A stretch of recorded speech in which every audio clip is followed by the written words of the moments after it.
محمد حسنات صاحب نے ایک سوال پوچھا، لکھتے ہیں کیا فرماتے ہیں علماء کرام اس مسئلہ کے بارے میں کہ حال ہی میں ایک امام صاحب کی ویڈیو آئی ہے کہ جو جماعت کراتے ہوئے سجدے میں ان کا انتقال ہو گیا۔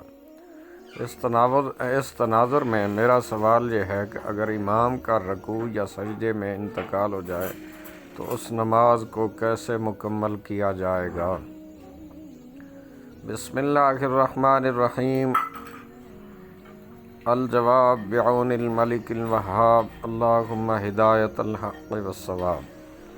فقہائے کرام کی تصریحات کے مطابق دوران نماز اگر امام کا انتقال ہو جائے تو اس صورت میں مقتدیوں کی نماز باطل ہو جائے گی، لہذا اس نماز کو دوبارہ شروع سے ادا کرنا مقتدیوں پر لازم ہے۔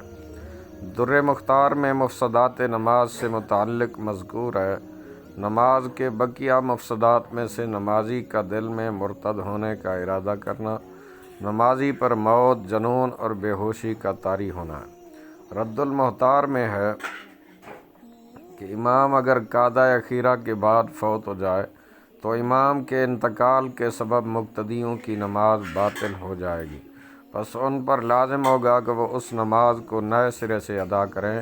امام کی قعدہ اخیرہ کے بعد موت کے سبب نماز باطل ہونے کو علامہ شرم بلالی علیہ الرحمہ نے ذکر فرمایا ہے۔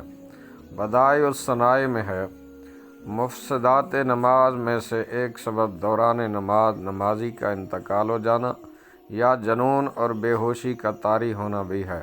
موت کی وجہ سے نماز کا فاسد ہونا تو ظاہر ہے کہ فوت ہونے والا نماز کو جاری رکھنے سے عاجز ہے۔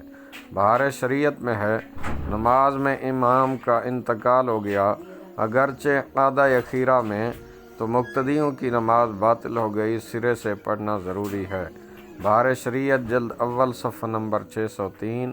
واللہ اعلم عز وجل ورسولہ عالم، صلی اللہ تعالی علیہ وآلہ وسلم۔